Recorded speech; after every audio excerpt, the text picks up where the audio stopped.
প্রত্যেককে জানাই স্বাগতম। আলোচনা করছি ২০২৪ এপ্রিল মাসের রাশিফল নিয়ে, বোনাস রাশিফল, এবং আলোচনার কেন্দ্রবিন্দুতে আজকে আছে কুম্ভ রাশির জাতক জাতিকারা। কুম্ভ রাশির জাতক জাতিকাদের বিভিন্ন রকম বিষয় নিয়েই আমরা চর্চা করব বা আলোচনা করার চেষ্টা করব। তার সাথে সাথে বলে রাখি, বর্তমানে কুম্ভ রাশির জাতক জাতিকাদের আমরা শুধু রাশিফল আলোচনা করব না, এই এই রাশিটির যে ৩টি নক্ষত্র আছে, ধনিষ্ঠা, শতভিষা এবং পূর্ব ভাদ্রপদ, এই ৩ নক্ষত্রের জাতক জাতিকাদের জন্য থাকবে স্পেসিফিক কিছু প্রেডিকশন। দুটো পার্টের অনুষ্ঠান। প্রথম পার্টে আমরা আলোচনা করব বোনাস নিয়ে, দ্বিতীয় পার্টে আমরা আলোচনা করব নাক্ষত্রিক প্রেডিকশন নিয়ে। প্রথমে বলে রাখি, কুম্ভ রাশির এই মাসটি কিন্তু অত্যাধিক গুরুত্বপূর্ণ মাস। প্রথমেই বলবো, আপনাদের হেলথের ক্ষেত্রে কিন্তু নজর রাখতে হবে। রাস্তাঘাটে চলার ক্ষেত্রে, দূরে যাওয়ার ক্ষেত্রে, গাড়ি চালানোর ক্ষেত্রে, ভ্রমণ করার ক্ষেত্রে, গাড়ি চালানোর ক্ষেত্রে রাখতে হবে অনেক অনেক বেশি সচেতনতা। এই সচেতনতা বা সাবধানতা রাখার প্রয়োজনীয়তা বা প্রাসঙ্গিকতা কিন্তু প্রয়োজন যদি আপনার রাশিটি নিশ্চিতভাবেই হয়ে থাকে কুম্ভ রাশি। কুম্ভ রাশির ক্ষেত্রে যেহেতু শনি এবং মঙ্গল, রাষ্ট্রাধিপতি মঙ্গল যুক্ত হয়ে রাশিতে বসে থাকছেন, এটি কিন্তু সাময়িক সমস্যা। তাহলে এই বিষয়গুলি থেকে নিয়ন্ত্রণ করবেন। অনেকেই চাইছেন নতুন গাড়ি কিনতে। দেখুন, গাড়ি কিনবেন, বাড়ি কিনবেন, কোনো অসুবিধা নেই, ২৪ তারিখের পরে কিনবেন। আমার সাজেশন এটাই। যদি গাড়ি কিনতে হয়, যদি বাড়ি কিনতে হয়, বা এই ধরনের সমগোত্রীয় কোনো বিষয়ে যুক্ত হতে হয়, ২৪শে এপ্রিলের পরেও সময় থাকবে, তখন কিনবেন। আপনার টাকা কোথাও বানিয়ে যাবে না। আরেকটা বিষয় আপনাদের সাথে আমি শেয়ার করব, যদি রাশিটি আপনার কুম্ভ হয়ে থাকে, সেটি হলো যাদের একটু হেলথের প্রবলেম বেড়েছে, কোনো একটা সময় কোনো একজন ডক্টরবাবু আপনাকে সাজেশন দিয়েছিলেন অস্ত্রোপচার করতে হবে, কিন্তু কোনো একটা কারণবশত সেটি আপনি করে উঠতে পারেননি। এই ধরনের ক্ষেত্রে কিন্তু এই সময়টিকে নির্বাচন করা যেতে পারে। সেই ডক্টরবাবুর সাথে কনসাল্ট করুন, তার কি পরামর্শ, তার কি রায় আছে বর্তমান পরিস্থিতিতে, সেটা ভাবুন এবং একটা ভালো ডিসিশন নিন। মেন্টাল হেলথের কথা যদি বলতে হয়, তাহলে আমি মনে করি কুম্ভ রাশির মেন্টাল হেলথ এই মাসে মিডিওকর প্রকৃতির থাকছে। প্রত্যেকের একটা নির্দিষ্ট টাইম থাকে যে কোন সময় সর্বোত্তম শুভ ফলাফলটা প্রাপ্তি হতে পারে। আমি মনে করি কুম্ভ রাশির জাতক জাতিকাদের এই মাসটিতে সর্বোত্তম শুভ ফলাফলটা আসবে নীচভঙ্গ রাজ্যকেন্দ্র। আপনি আমাকে প্রশ্ন করতেই পারেন, সেটা আবার কি?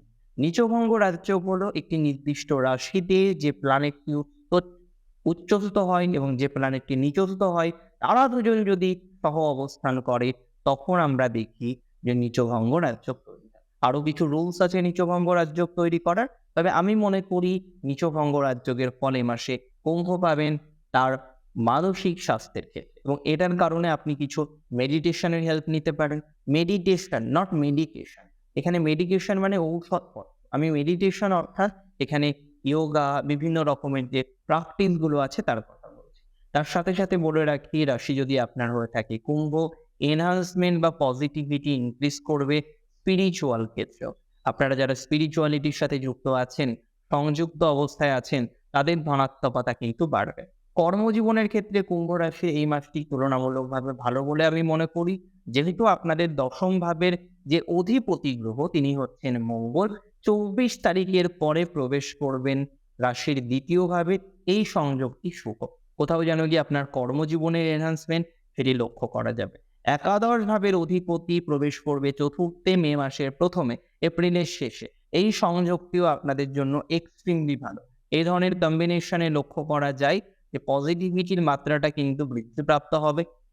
এবং আপনারা একটা বিষয় বুঝুন যে যারা কর্মজীবনে আছেন, কর্মজীবনের সবাই এক কর্ম করেন। কেউ চাকরি করেন, কেউ ব্যবসা করেন, কেউ সেলফ প্রফেশন করেন। চাকরি করলে কেউ সরকারি করেন, কেউ বেসরকারি করেন। বেসরকারি করলে কেউ কর্পোরেট সাইড, টেকনিক্যালে আছেন, কেউ আছেন ডিরেক্ট ইঞ্জিনিয়ারিং, কেউ আছেন এগুলোকে বাদ দিয়ে অন্য প্রফেশনের ক্ষেত্রে, সেটা এডুকেশন বা একাডেমিকও হতে পারে। তাহলে কোথাও যেন গিয়ে আমি মনে করি যারা একাডেমিক লাইনে আছে, যদি রাশিটি আপনার কুম্ভ হয়ে থাকে, তাহলে ডেভেলপমেন্ট কিন্তু বাড়াবে। যারা কম্পিটিটিভ এডুকেশনের জন্য পড়ান, যারা টিচিং দেন, টিচার হিসেবে কাজ করছেন, চাকরি করছেন হয়তো কোনো একটা কোচিং ইনস্টিটিউশনে, তাদের ক্ষেত্রে পজিটিভিটি বাড়বে। ডেভেলপমেন্ট এক্সট্রিমলি বাড়তে পারে যারা আইটি সেক্টরে আছেন। তবে আইটি সেক্টরের জাতক জাতিকাদের এই সময় একটা হঠাৎ করেই পরিকল্পনা আসতে পারে যে চাকরি পরিবর্তন করবো। ওয়েল অ্যান্ড গুড, এই ডিসিশনটাকে আমি নেগেটিভ মনে করছি না। আপনি চাকরি পরিবর্তন করতেই পারেন, তবে তার একটা প্রপার টাইমিং আছে। কোন টাইমে চাকরি চেঞ্জ করবেন এটা কিন্তু ভাবার। আমি মনে করি বৃহস্পতি যখনই চতুর্থে যাবে তখন থেকে এই পরিকল্পনাটা নেওয়াটা সুখকর হতে পারে বা ভালো হতে পারে। তার আগের যে সিচুয়েশন আমি মনে করি যে এই মুহূর্তে চেঞ্জ না করাটাই বেটার। আরেকটা কথা বলব কুম্ভ রাশির জাতক জাতিকাদের ক্ষেত্রে, কুম্ভ রাশির জাতক জাতিকাদের যাদের দাঁতের সমস্যা আছে, কুম্ভ রাশির জাতক জাতিকাদের ক্ষেত্রে যাদের দাঁতের সমস্যা আছে তাদের হয়তো এই সময় একটু অস্ত্রোপচার বা এই ধরনের বিষয়বস্তুর প্রয়োজনীয়তা হতে পারে। এমনিতে আপনার কর্মজীবনের ক্ষেত্রে আরেকটা কথা বলবো, সেটা হলো যারা অলরেডি গভর্নমেন্ট জব করেন এবং একটু হাইট চাইছেন, একটু আপলিফটমেন্ট চাইছেন, তাদেরও কিন্তু সংযোগ শুভ হতে থাকবে এপ্রিলের শেষ থেকে। তবে যারা একদমই বেকার, কোনো চাকরি করেন না, চাকরির জন্য চেষ্টা করছেন, পড়াশোনা করছেন, অধ্যয়ন করছেন, তাদের ক্ষেত্রে কিন্তু ইমপ্রুভমেন্ট বৃদ্ধির মতো অবকাশ লক্ষ্য করতে পারছি। এই সংযোগ আপনাদের জন্য সুখকর হবে বলে আমি মনে করি। অর্থাৎ কোথাও যেন গিয়ে আমরা লক্ষ্য করতে পারবো, যদি আপনার রাশিটি হয়ে থাকে কুম্ভ রাশি, কুম্ভ রাশির ক্ষেত্রে তাদের এই ধরনের সুখকর পরিস্থিতি কিন্তু ইমপ্রুভ করবে। এমনিতে দেখুন মায়ের সাথে সম্পর্ক আগের থেকে ভালো হয়েছে কুম্ভের। কুম্ভের ক্ষেত্রে আমরা লক্ষ্য করতে পারবো গুরুজনের হেল্পে আপনার কর্মজীবনের জায়গাটা আস্তে আস্তে পজিটিভ দিকে যাচ্ছে। তবে যারা বেকার রয়েছেন, চাকরি করেন না, শুধুমাত্র সরকারি চাকরির চেষ্টা করছেন, আমি বলবো শুধু একটা অপশন না রেখে আদার্স কিছু অপশনও রাখতে। অবশ্যই হয়তো আপনি সরকারি চাকরির চেষ্টা করছেন, কঠিনভাবে পড়াশোনা করছেন, অর্থাৎ কষ্ট করে পড়াশোনা করছেন, কেন হবে না? সফলতা আসবেই। কিন্তু সফলতা আসার তো একটা টাইমিং আছে। সেই টাইমিং যদি এদিক ওদিক হয়, তখনই প্রবলেম হয়, তাহলে আমরা একটা ব্যাকআপ রাখতে পারি। গতকাল আমি একজনের সাথে কথা বললাম, একজন মা তার সন্তানকে নিয়ে এসেছিলেন এবং মায়ের ইচ্ছার সন্তানের সরকারি চাকরি করাবেন। ছেলেটির ১৯৯৭ সালে জন্ম, তাহলে বুঝতেই পারছেন বয়স বাড়ছে। গ্র্যাজুয়েশনের পর থেকে সে সরকারি চাকরির প্রচেষ্টা করছে এবং তার মা তাকে ফোর্স দিচ্ছে যে সরকারি চাকরিই তোকে পেতে হবে। সেই তোকে পেতেই হবে ৯০%। সো এই ধরনের একটা বিষয় প্রযোজ্য। আমি যখন তার বার্থ চার্ট অ্যানালাইসিস করলাম, আমার মনে হলো বা আমি তার সাথে শেয়ার করলাম যে বেসরকারি চাকরির প্রাপ্তির সংযোগটাই বেশি। সরকারি চাকরির সংযোগ তার যে বর্তমান দশা অন্তর্দশা চলছে তাতে নেই। তখন তাকে শেয়ার করলাম, সে কিছু কথা আমাকে পার্সোনালি বলার চেষ্টা করল এবং যথারীতি তার মা একটু বাইরে গিয়ে দাঁড়ালেন এবং আমরা আলোচনা করলাম এবং সে বলছে, "দাদা আমি চাই বেসরকারিতে ঢুকে যেতে, কারণ আমি জানি আমি পারবো না।" কেন পারবো না তার যুক্তিটা শুনুন। কারণ সে নিজেকে অতটা কোয়ালিফাই মনে করে না। সে চেষ্টা করছে কিন্তু সে জানে বা সে দেখছে ১০০ র মধ্যে তার হার্ডলি ৫০, ৫২, ৫৬ এই ধরনের একটা স্কোর সে করছে গত কয়েক বছর করে। তো সেখানে হয়তো সরকারি চাকরির এতটা কম্পিটিটিভ মার্কেটে সফলতা প্রাপ্তিটা তো সহজ নয়। হয়তো চেষ্টা করলে হবে, কিন্তু তার যেহেতু বয়স বাড়ছে, তার আপাতত একটা কর্মজীবনে ঢুকে যাওয়াই উচিত। তো এক্ষেত্রে আমার একটাই পরামর্শ সেই সমস্ত গার্জেনদের, যে সন্তান যেটা চায় সেদিকেই তাকে নিয়ে যাওয়ার চেষ্টা করুন। ফোর্স একদমই করবেন না। আমি চলে আসি ব্যবসার ক্ষেত্রে। কুম্ভের আমার মনে হয় ব্যবসায়িক ডেভেলপমেন্টের জায়গা এ মাসে থাকবে এবং বেশ কিছু ক্ষেত্রে ব্যবসায়িক সাকসেস বাড়বে ১৫ই এপ্রিলের পর থেকে। আপনাদের সপ্তমপতি তুঙ্গস্থ হবে। ব্যবসায়িক সফলতা তো পেতেই হতো। তবে এর পরের যে বিষয়টা আমার মনে হয় এটা আরো বেশি ইম্পর্টেন্ট জন্য, সেটি হচ্ছে কুম্ভ রাশির জাতক জাতিকাদের ক্ষেত্রে অনেকেই বর্তমানে সংযুক্ত রয়েছেন একটি বিশেষ কাজে। কি কাজে? Self profession. সেলফ প্রফেশন নিয়ে প্রবলেম ফেস করছেন। ভালো হচ্ছে, খারাপ হচ্ছে, সমস্ত রকম বিষয় হচ্ছে। এই জায়গাতে কিন্তু ইমপ্রুভমেন্ট পাবেন। দাম্পত্য কলহ যাদের হচ্ছে কিছুটা হলেও পজিটিভিটি বাড়বে বলে আমি মনে করি। চলুন এর পরের বিষয়ক্রম নিয়ে আলোচনা করা যাক এবং সেটি নাক্ষত্রিক প্রেডিকশন। কুম্ভ রাশির জাতক জাতিকাদের মধ্যে আমরা ৩টি নক্ষত্রের অস্তিত্ব পাই। প্রথম নক্ষত্রটি হলো ধনিষ্ঠা নক্ষত্র। মঙ্গলের নক্ষত্র, দেবাড়িগণের নক্ষত্র, রাহু জেদ একটু বেশি থাকলেও ধনিষ্ঠা কিন্তু স্পষ্টবাদী। স্পষ্ট কথা স্পষ্টই বলবে। সে আপনি এমএলএ হন, সে আপনি এমপি হন কিংবা একজন সাধারণ কর্মজীবী হন। ধনিষ্ঠার স্পষ্টবাদিতার মাত্রাটা অনেকটা বেশি এবং কুম্ভের ধনিষ্ঠা আরো বেশি বোল্ড, আরো বেশি স্পষ্টবাদিতা রাখে। ধনিষ্ঠার ক্ষেত্রে বর্তমানে আমার মনে হয় এপ্রিল মাসের কয়েকটি বিষয়ে প্রবলেম থাকলেও কয়েকটি বিষয় থেকে আমরা সমাধানযোগ্য জায়গা পাবো। এমনিতে মনিটারি ম্যাটার নিয়ে আপনারা বেশ চিন্তিত আছেন, বারবার দুর্ভাবনা বা দুশ্চিন্তার জায়গা আছে। আমি মনে করি ধনিষ্ঠা নক্ষত্রে জাতক জাতিকাদের যাদের মনিটারি সমস্যা আছে তাদের এই মাসে কিন্তু পজিটিভিটি বাড়বে। দ্বিতীয়ত লক্ষ্য করা যায় আপনাদের কিছু অর্থ বাকি আছে। টাকা দিয়েছেন, টাকা পাচ্ছেন না, এই জায়গাগুলোই পজিটিভিটির মাত্রাটা বাড়তে পারে। লোন নেওয়ার পর পরিশোধ করার ক্ষেত্রে বারংবার ডিস্টারবেন্স আসছে। এই জায়গাটিতে কিন্তু ধনিষ্ঠার জন্য কিছু শুভ ফলাফল অপেক্ষা করে রয়েছে। কর্মজীবনের ক্ষেত্রে পরিবর্তনের সংযোগ ধনিষ্ঠার ধীরে ধীরে তৈরি হচ্ছে, তবে অবশ্যই পরিবর্তন করুন 2024 এপ্রিলের পর, তার আগে একদমই করবেন না। ধনিষ্ঠা নক্ষত্রের এ মাসে কিন্তু সতর্কতা রাখতে হবে স্বাস্থ্যে, বিশেষ করে সতর্কতা রাখতে হবে রাস্তাঘাটে চলাফেরার ক্ষেত্রে। ইভেন যারা গাড়ি চালান, যারা জোরে জোরে সিঁড়িতে ওঠেন, বা যে সমস্ত জায়গা হচ্ছে অ্যাক্সিডেন্টাল প্রোন, সেই সমস্ত জায়গা থেকে সচেতনতা রাখার চেষ্টা করাটা আমার মনে হয় ধনিষ্ঠার জন্য বেস্ট হবে। সম্পর্কের ক্ষেত্রে কিছুটা পজিটিভিটি আছে, তবে 10 বছরের আগের সম্পর্ক এখন ফিরবে না। গত বছর সম্পর্ক ছিল কোনোভাবে ডিস্টার্ব হয়েছে, তাদের ক্ষেত্রে ধনাত্মকতা বাড়তে পারে। নতুন কিছু রিলেশনশিপ তৈরি হওয়ার অবকাশও ধনিষ্ঠার ক্ষেত্রে দেখছি। মেডিকেল প্রফেশনে যারা আছেন ধনিষ্ঠার পজিটিভিটি বাড়বে। টেকনিক্যাল প্রফেশনে যারা আছেন পজিটিভিটি বাড়বে। আইটি রিলেটেড বিষয়ে যারা যুক্ত পজিটিভিটি বাড়বে। যথেষ্ট ধনাত্মকতা বাড়বে গভর্নমেন্ট জব প্রাপ্তির ক্ষেত্রে। তবে 15ই এপ্রিলের পর থেকে এই সংযোগটা শুভ হতে শুরু করবে। নতুন গৃহ যারা নির্মাণ করতে চাইছেন, বাড়ি কিনতে চাইছেন, ফ্ল্যাট কিনতে চাইছেন, তাদের ক্ষেত্রে পজিটিভিটিটা বৃদ্ধিপ্রাপ্ত হবে 15ই এপ্রিলের পর থেকে। ধনিষ্ঠা নক্ষত্রের জাতক জাতিকাদের ক্ষেত্রে যাদের গুরুজনদের সাথে সম্পর্কের ক্ষেত্রে একটা ডিস্টারবেন্স ফেস হচ্ছে, তাদের ক্ষেত্রে পজিটিভিটির মাত্রাটা কিন্তু অনেকাংশেই বৃদ্ধিপ্রাপ্ত হবে বলে আমি মনে করি। কোনো দাদা, কোনো দিদি আপনার গুরুজনের সাথে সম্পর্ক ডিটোরিয়েট করেছে, তাদের সাথে কিন্তু সম্পর্কের জায়গাটা ভালো হবে। যাদের মায়ের সাথে মাঝে মাঝে অশান্তি হয়, আবার মায়ের মধ্যে আপনার জীবন বা প্রাণটা থাকে, তাদের ক্ষেত্রে কিন্তু পজিটিভিটির মাত্রাটা অনেকটা বৃদ্ধিপ্রাপ্ত হতে পারে, যদি আপনার রাশিটি হয়ে থাকে কুম্ভ রাশি, নক্ষত্রটি হয়ে থাকে ধনিষ্ঠা। এর পরের যে নক্ষত্রটিকে নিয়ে আমরা আলোচনা করব, সেটি হচ্ছে শতভিষা নক্ষত্র। শতভেষজের সমাহার শতভিষা। অনেকেই ভুল করেন যে শতভিষা মানেই মনে হয় শুধু রোগ ব্যাধি এই জায়গাগুলো। একদমই তা নয়। হ্যাঁ, শতভিষায় আপনার রোগ, কারো গ্রহ যদি বসে থাকে, তাহলে রোগ নিয়ে ভোগান্তি আছে।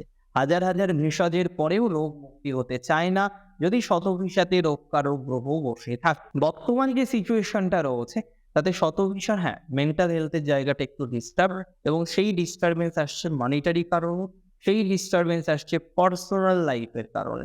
যতই স্টেবল হতে চান না কেন, কোথাও যেন গিয়ে একটা প্রতিবন্ধকতা, একটা বাধা বারংবার আপনাকে ফেস করতে হচ্ছে। আপনি আমাকে প্রশ্ন করতেই পারেন যে দাদা এই বিষয়গুলোকে কি আর নিয়ন্ত্রণ করা যাবে না? আমি কিন্তু ব্যক্তিগতভাবে মনে করি এই বিষয়গুলোকে নিয়ন্ত্রণ করা যাবে, এই বিষয়গুলোকে নিয়ন্ত্রণ করা যায়। ধনিষ্ঠা নক্ষত্রের জাতক, শতভিষা নক্ষত্রের জাতক জাতিকাদের ক্ষেত্রে ব্যক্তিগত জীবনটা পজিটিভ দিকে যাবে। ব্যক্তিগত সম্পর্ক থেকে ম্যারেজ, এই ধরনের বিষয়বস্তুর ক্ষেত্রে ধনাত্মকতা অনেকটাই বাড়বে। যারা শতভিষার মধ্যে বই লেখেন, লেখালেখির সাথে আছেন, বিভিন্ন ধরনের আদার্স ম্যাটারগুলোর সাথে যুক্ত আছেন, সংযুক্ত আছেন, তাদের ক্ষেত্রে ধনাত্মকতার মাত্রাটা কিন্তু বৃদ্ধিপ্রাপ্ত হবে। শতভিষার যাদের অ্যালার্জি রিলেটেড প্রবলেম, শ্বাসকষ্টজনিত সমস্যা, শ্লেষ্মাজনিত সমস্যা, স্কিন রিলেটেড প্রবলেম ইদানিং বাড়ছে, তাদের ক্ষেত্রে এই জায়গাগুলো কিছুটা কমতে পারে। যারা সোশ্যাল মিডিয়াকে আধার করে কর্মজীবনকে এগিয়ে নিয়ে যাওয়ার প্রচেষ্টা করছেন, ধনাত্মকতা বাড়বে। তবে হঠাৎ করেই রিস্ক নেওয়া একদমই আপনার উচিত হবে না। দাম্পত্য জীবনের ক্ষেত্রে অনেকেই রিস্ক নিচ্ছেন, তাদের ক্ষেত্রে মিডিওকর পরিস্থিতি থাকবে বলে আমার মনে হয়। সন্তানকে বিদেশে পাঠিয়েছেন, লেখাপড়া করেছে, সন্তানের সাথে সম্পর্কটা আপাতত খারাপ, তাদের ক্ষেত্রে পজিটিভিটি কিন্তু বৃদ্ধিপ্রাপ্ত হবে। পলিটিক্সে যারা আছেন, ধনাত্মক জায়গা আছে। যারা ছোটখাটো ভাবে পলিটিক্স করছেন, হয়তো গ্রামের মেম্বার, হয়তো মিউনিসিপ্যালিটির কোনো একটা নির্দিষ্ট ওয়ার্ডের আপনি কাউন্সিলর, এই ধরনের ক্ষেত্রে ধনাত্মকতার জায়গা কিন্তু বৃদ্ধিপ্রাপ্ত হতে পারে। তবে শত্রু প্রচুর শতভিষার বর্তমানে রয়েছে। শত্রুর সাথে একদমই চ্যালেঞ্জ করা বা পাঙ্গা নেওয়া, যেটা আমরা বলি, এটা করা যাবে না। মনিটারি বিষয়ে ডিস্টারবেন্স হ্যাবক আসবে না 24 তারিখের পর। আরেকটা কথা আপনাদের বলি, ধীরে ধীরে কিন্তু আমরা মনিটারি বিষয় থেকে শুরু করে বেশ কিছু বিষয়ে পজিটিভিটি বৃদ্ধিপ্রাপ্ত হতে দেখব, যদি আপনার রাশিটি নিশ্চিতভাবে হয়ে থাকে কুম্ভ, নক্ষত্রটি হয়ে থাকে শতভিষা। শতভিষা নক্ষত্রের জাতক জাতিকাদের ক্ষেত্রে পিতার সাথে যাদের একটু বন্ডিং এর ডিস্টার্ব আছে, তাদের ক্ষেত্রে কিন্তু পজিটিভিটির মাত্রাটা বৃদ্ধিপ্রাপ্ত হবে। যারা নার্সিং প্রফেশনে আছেন, তাদের ক্ষেত্রে ধনাত্মকতা বাড়বে। যারা যুক্ত রয়েছেন যে কোনো ধরনের একাডেমিক রিলেটেড ম্যাটারের সাথে তাদের ক্ষেত্রে ধনাত্মকতা বাড়বে। যারা চেষ্টা করছেন চাকরির, সরকারি চাকরির সম্ভাবনাও বাড়ছে। তবে একটা কথা বলি, ব্যাংকিং সেক্টরে এই সময় ধনাত্মকতা বেশি। নক্ষত্র যদি আপনার হয়ে থাকে পূর্ব ভাদ্রপদ, বৃহস্পতির নক্ষত্র, নরগণের নক্ষত্র, এই নক্ষত্রটি জাতক জাতিকাদের বর্তমানে কিছু যন্ত্রণা আছে, অপ্রাপ্তির যন্ত্রণা, অপ্রাপ্তির জ্বালা, এই জায়গাটা কিন্তু আপনাকে কষ্ট দিচ্ছে, সমস্যা দিচ্ছে এবং মানসিকভাবে না অনেকটা ডাউন করে দিচ্ছে, লো করে দিচ্ছে। ইউ আর ফিলিং লো। আপনি এই সময়ে এই জায়গাটা কিন্তু প্রভূত পরিমাণে ফেস করছেন। সম্পর্কের জায়গাটি চলছে, বাকি বিষয় থেকে আমরা দেখব এমনিতে যে আপনি খুব নেগেটিভ ভাইবস এর মধ্যে জড়িয়ে গেছেন সেটা নয়। তবে মেন প্রবলেম অর্থনৈতিক, মেন প্রবলেম সাংসারিক। এই দুটো বিষয় বাদ দিয়ে বাকি বিষয় নিয়ন্ত্রণ করছেন, সেইভাবেই কন্টিনিউয়েশন চলছে। কিন্তু বারংবার প্রবলেম ফেস করছেন এই দুটি বিষয়। অনেক অর্থনৈতিক জায়গাটাকে ঠিক করার চেষ্টা করা সত্ত্বেও কোথাও যেন গিয়ে আপনি দেখছেন লোনে জড়িয়ে যাওয়া, বিনা কারণে ইএমআই এ জড়িয়ে যাওয়া এবং আপনি নিজের বাজেটটাকে না নিয়ন্ত্রণ করতে চাইছেন না। এটা নয় আপনি চেষ্টা করছেন না, এটা নয় you are money less, you are penny less, not like that. But কোথাও যেন গিয়ে আপনি নিয়ন্ত্রণ করতে পারছেন না। আমি মনে করি এই জায়গাটা রিকভার করবে, পজিটিভিটি বাড়বে। পূর্ব ভাদ্রপদ নক্ষত্রে জাতক জাতিকাদের যারা এডুকেশনাল ম্যাটারে যুক্ত আছেন, ধীরে ধীরে ধনাত্মকতা বৃদ্ধির অবকাশ দেখতে পাচ্ছি। এডুকেশনাল ম্যাটারের ক্ষেত্রে যারা সংযুক্ত আছেন, কর্মজীবনকে পরিচালনা করছেন, পজিটিভ হবে। পূর্ব ভাদ্রপদর ক্ষেত্রে যারা সঙ্গীত জগতে আছেন, তাদের ধনাত্মকতা বৃদ্ধির অবকাশও দেখতে পাচ্ছি। আপনার গুরুজনের সাথে, আপনার অধ্যাপক, আপনার সিনিয়র, তাদের সাথে একটু জটিলতার জায়গা চলছে, নিয়ন্ত্রণ হবে। অনেকেই নেট সেট দেওয়ার জন্য প্রস্তুতি নিচ্ছেন, একটু পজিটিভিটি বাড়বে।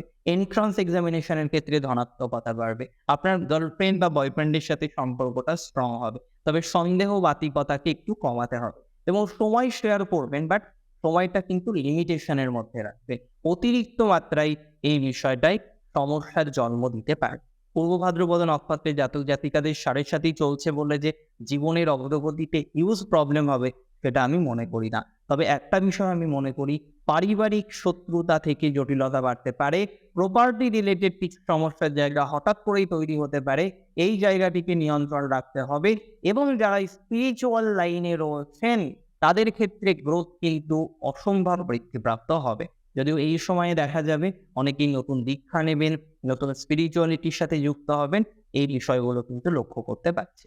তাহলে আমরা আজকে কুম্ভ রাশি নিয়ে আলোচনা করলাম, কুম্ভ রাশির ৩টি নক্ষত্র নিয়ে আলোচনা করলাম। আজকের অনুষ্ঠান আপনার কেমন লাগলো আমাকে জানাবেন কমেন্টের মাধ্যমে। আর প্রচুর প্রচুর প্রচুর ভালো থাকতে হবে, অনেক বেশি সুস্থ থাকুন। আজকে এখানেই আমাকে আজ্ঞা দিই। জয় শ্রী গণেশ।